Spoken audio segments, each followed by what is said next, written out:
Okay, we're gonna try wait maybe 2 or 3 minutes. We got another hour of streaming to do. We get more viewers on Lead Chess. Yeah, they feature you on the main page. Yeah, that's cool. We're gonna check out Lead Chess for sure. I didn't really know it even existed, that site, until a month ago or so. Um, okay, King Kicker. A vague feeling I played this guy before, maybe even on the stream. I don't know if it's a poker-related name, King Kicker, or he just likes to kick kings. So C4. I like the English opening. I played it since I was a beginner. It was like a friend of mine and I just basically were total beginners. We knew how the pieces moved. We knew checkmate and basic things, but never been to a tournament, never studied, and we just saw some chess opening books. I think I just like chose the English opening at random. It was like this old 1984 publication by Batsford or something by Nigel Pova. Um, so it was sort of random. I chose my first opening with white. A6 is interesting. He could sack a pawn with like B5 Benko style, but I don't think it's really sound unless I do some weakening move like E4 here. Now this isn't really right, what Black's doing here. Knight on G to E7, Knight G6. I mean, the center could open up, and you're playing multiple moves with the same knight. It doesn't look good. The Llama Lord was saying that Lee Chess it doesn't have as many strong players, perhaps, but we don't need to play grandmasters like Marangui every game. We just need to play instructive games that people can learn from. Plenty of amateurs that are quite strong to play against. So this guy is playing like a kind of Paulson anti-Smith-Mora type of setup, but the knight on G6 doesn't have a whole lot of relevance here. It just sort of sits there poorly placed against my G3 pawn. He could try some not castling Rambo type of H5 thing, but yeah. Normally that needs some kind of justification, and that thing doesn't exist here. Now, I'd like to develop the rest of my pieces. Bishop E3, the idea of B3. I'm a little concerned about my knight on C3 if I play B3. I'm being a little afraid of ghosts, I guess. B3, he can't really exploit my hanging knight on C3. He's also got issues on the long diagonal. So let's go ahead and let him maybe think about taking on D4. He's going to have issues with the G7 pawn. And now he does this interesting move. B6. We're going to have to take some time now because this changes everything. I didn't really consider this. And, my plan was to play pretty quick Bishop B2, Rook C1 type of thing when I started setting up Knight D5 pseudo sacrifices. Welcome everyone to the stream. We got a few people tuned in now. Anyway, what we'd like to do is Bishop B2, Rook C1, set up some nice Knight D5, win a miniature against this guy. But he's going to play Bishop B7 now, which is slightly annoying because the Bishop on G2 is sort of my best piece. I guess next to the Knight on D4, they're kind of close. In the Sicilian, this is basically a Sicilian now. It started as an English. It has a Sicilian type of structure, though I haven't played the move E4.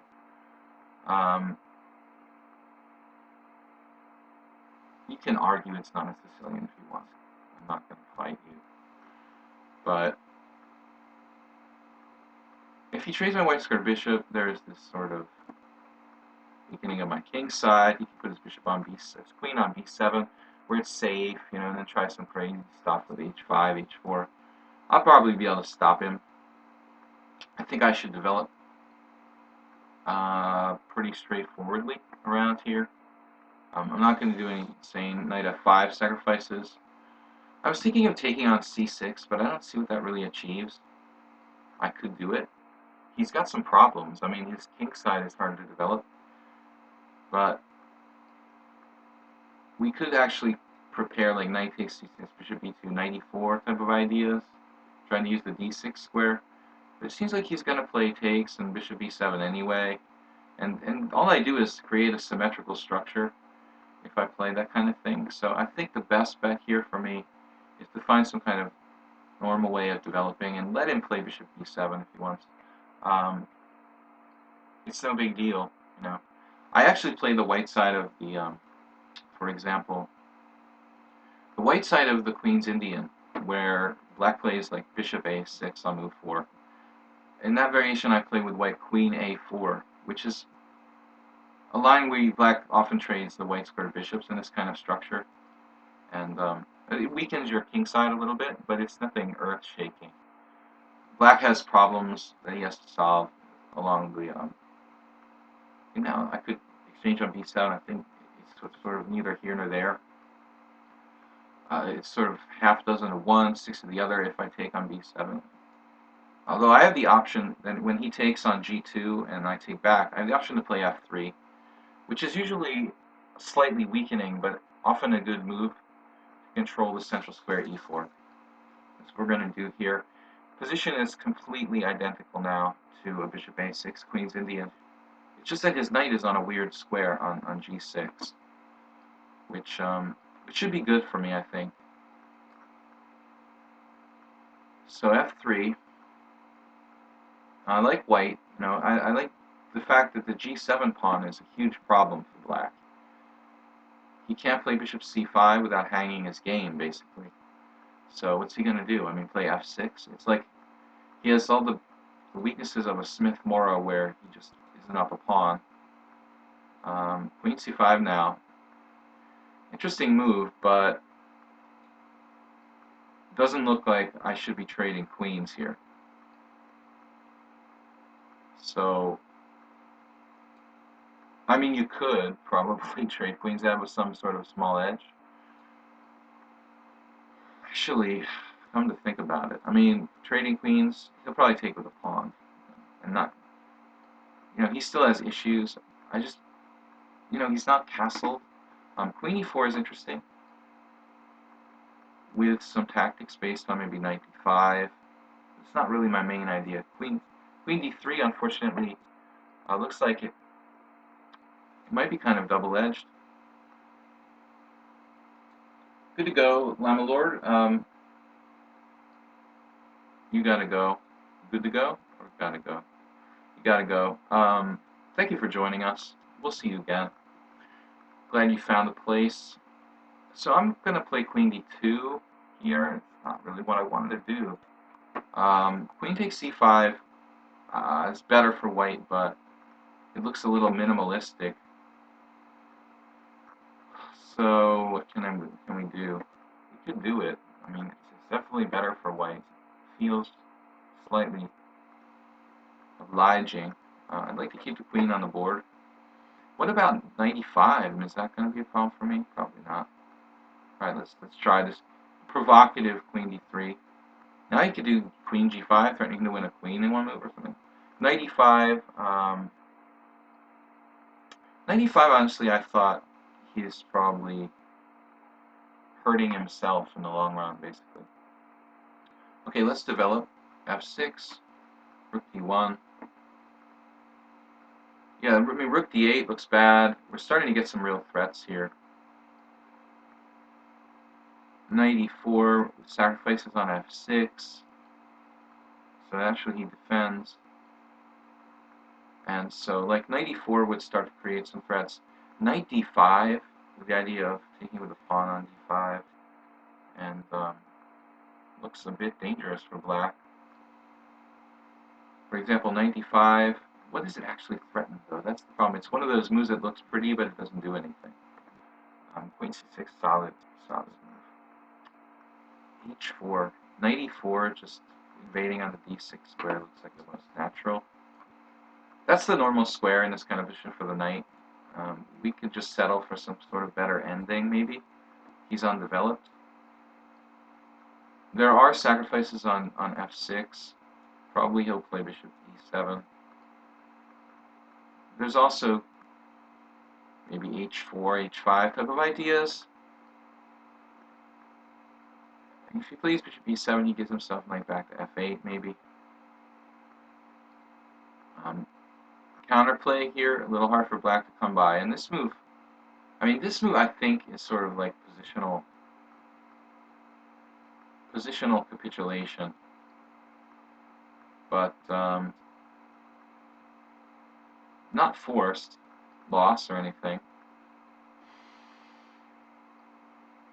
But I don't like the look of black's game here. Bishop takes e5, and he's going to play bishop a3, and somehow he can just. We have a lot of options. Knight d6 check is even possible. I wanted to just take, and I feel like I was better, but I don't. And I'm not that convinced by this anymore. Knight e5. I thought I could just take and have the white squares, and I would just be better. But it's interesting. Knight takes. F takes e5, knight g5, threatening with a pawn. Looks kind of fishy, actually. So I'm not convinced here for my game. c5, sacking the pawn, don't see anything there. My bishop on b2 is an awfully strong piece. I don't want to just give it away for nothing. So, queen d2. This is one of the reasons why I really did consider queen d2 instead. Knight d6 check. Don't see anything clear there. Seems like I wasted some time. Allowing knight e5, I didn't imagine he could get away with this. But actually, how is he going to develop without hanging his d7 pawn? Maybe rook a7 at some point? I don't know. Take knight d6 check with an ending is always possible. I don't think my advantage is that big here. Maybe take knight d6 check. Take. Because e5 is hanging. Trade queens. Take on d6. b6 is hanging. Planning on doubling there, but my advantage is kind of small. And I want, it feels like white should have more here. It's not so easy. Queen e3. Bishop e7.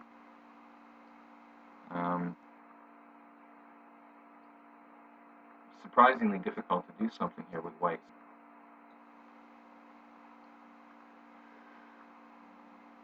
So now, let's see.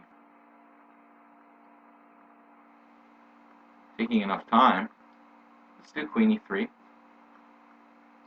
I'm just not ready to commit to giving up my bishop. The knight on e5 doesn't look that stable, and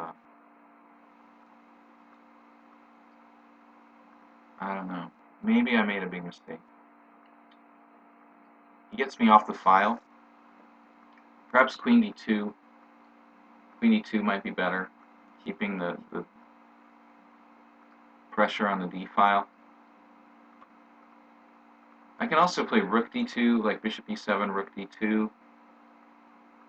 castles, and then something like trading on e5 and doubling on the d file. This looks interesting. Possibly set up like tripling on the d file, the knight on e4.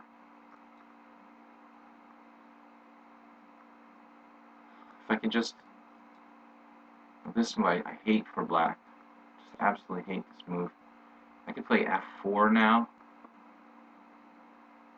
Despite f5, f4. f4 he moves his knight somewhere, and then queen f3. f4, knight g4. Now h3, f5, h takes g. Not so convinced. But this is an awful move, weakening his position tremendously. Bishop takes e5 now. f4. With the idea of queen f3. Yeah. Knight takes d6 check. Let's do f4. With the idea of